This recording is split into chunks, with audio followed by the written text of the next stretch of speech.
You know the person who goes quiet when something hurts. Maybe it is you. Someone says something sharp. Something lands wrong.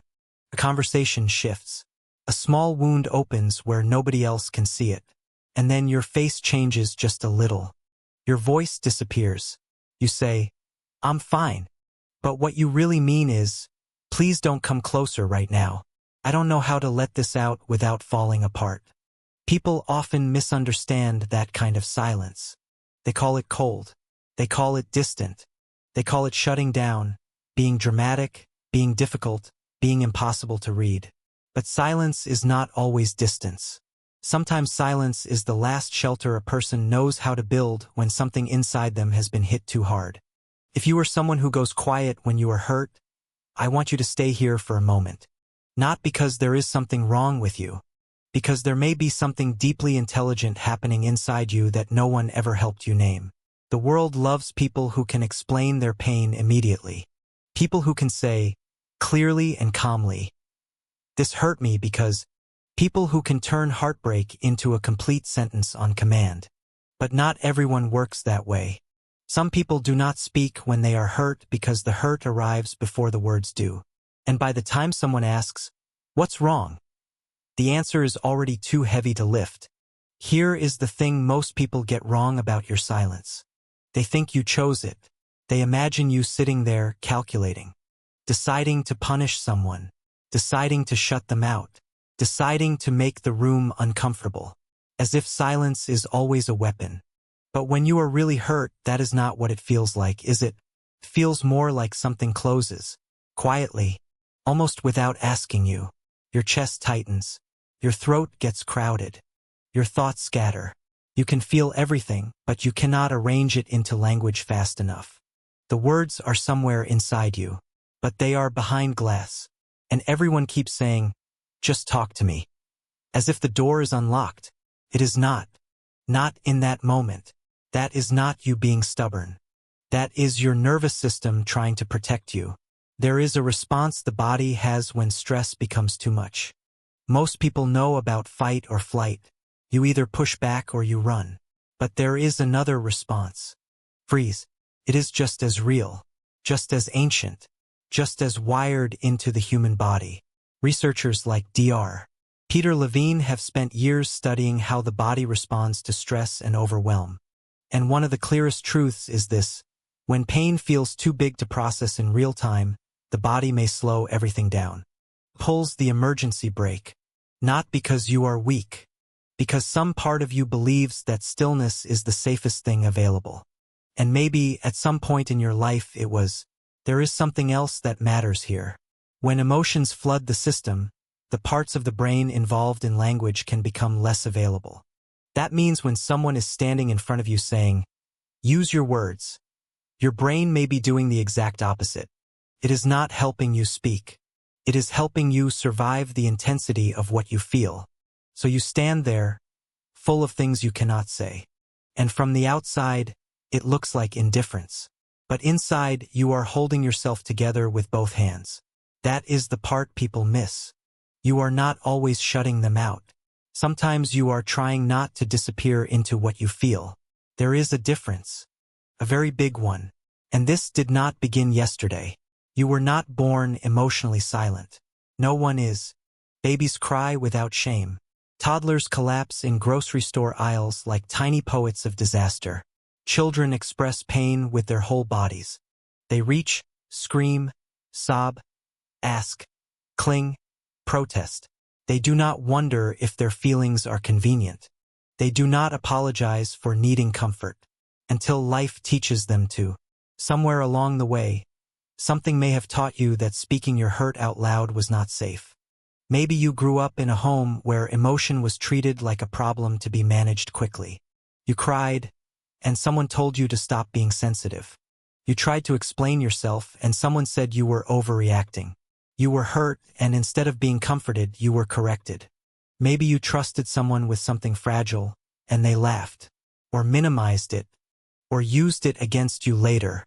Maybe you learned that honesty could cost you closeness, that vulnerability could turn into ammunition, that needing too much could make people leave. So your younger self did something wise. Painfully wise. You adapted. You got quieter. Not because you stopped feeling. Because feeling out loud kept taking something from you. There is a tenderness in that when you really look at it. A child does not choose silence because it is poetic. A child chooses silence because the world has made noise feel dangerous. Attachment researchers have long pointed to the way our earliest close relationships shape how we handle emotional pain. When people we depend on respond to our vulnerability with care, we learn that pain can be shared. But when vulnerability brings rejection, shame, anger, or neglect, the nervous system remembers. It stores the lesson, not as a sentence, as a reflex. Years later, with different people in different rooms, your body may still reach for the old protection. Someone hurts you. Someone raises their voice. Someone asks you to explain too quickly. And something inside says, "Careful, we have been here before." So you go quiet. Not because the moment is exactly the same as the past, but because your body is using an old map. A map it once needed. Your silence is not a character flaw. It is a survival skill your younger self built with the tools they had. And if you are here now, it means it worked. Carried you this far. But here is what most people never see. When you are quiet, you are not empty. Your silence is not blank. It is not nothing. In fact, it may be one of the busiest places inside you. From the outside, people see stillness and assume you have checked out. But inside, your mind may be moving through everything at once. What just happened? Why did that hurt so much? Did I misunderstand? Did I do something wrong? Have I felt this before? Am I safe enough to say the truth? If I speak now, will I say something unfair? Will I make it worse? Will they actually listen? Will I regret opening my mouth? You are not ignoring the problem. You are walking around it carefully in the dark, trying to find the shape of it before you touch it. That takes energy. A lot of it.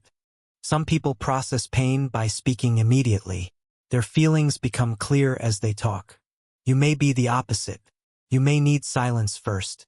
You may need to sit with the feeling until it stops being one giant storm and becomes separate pieces you can finally name. Anger, sadness, fear, disappointment, shame, love, all tangled together. You do not want to speak from the tangle. You want to understand it first. That is not avoidance. That is depth. And yes, sometimes silence can become a wall. Sometimes it can go on too long. Sometimes it can hurt the people who are waiting on the other side. But the silence itself did not begin as cruelty. It began as care.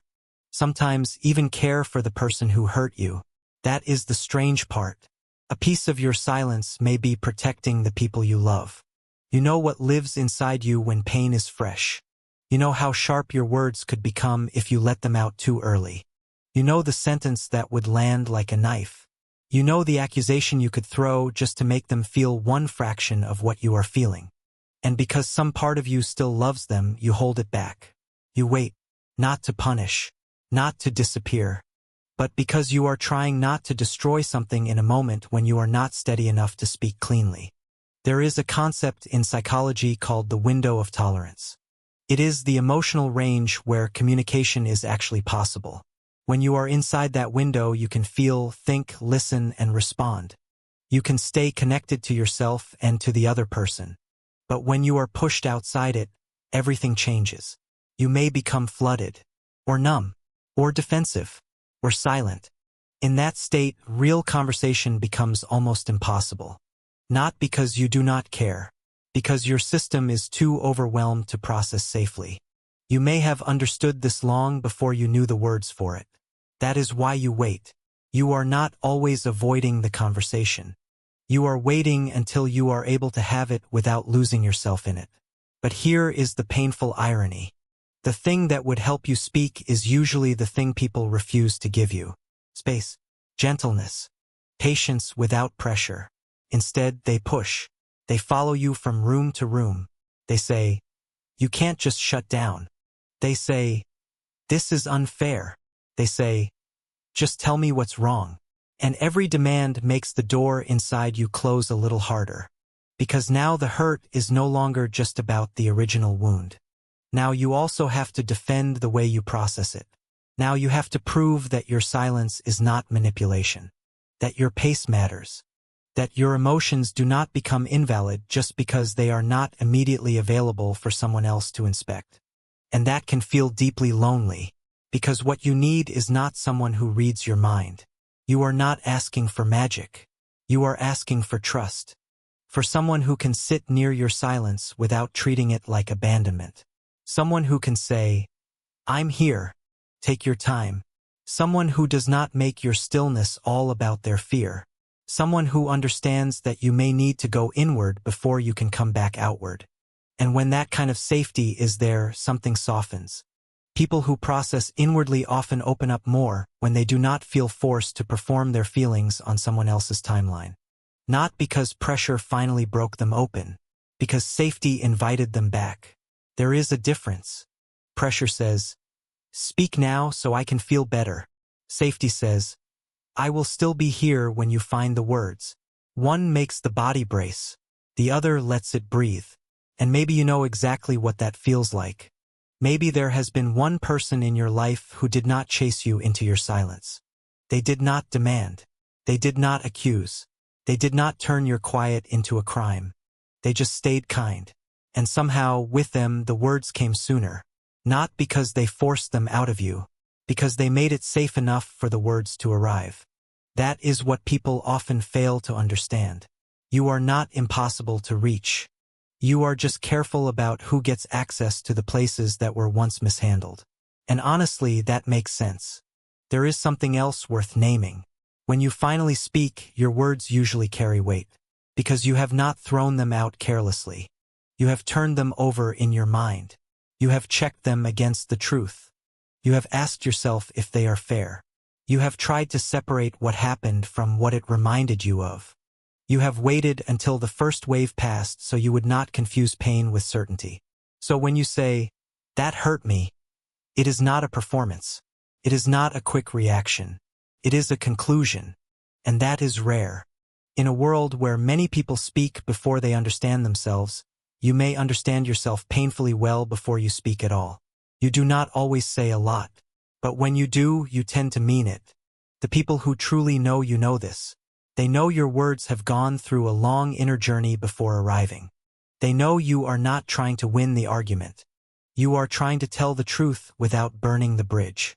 That is not emotional unavailability. That can be emotional integrity.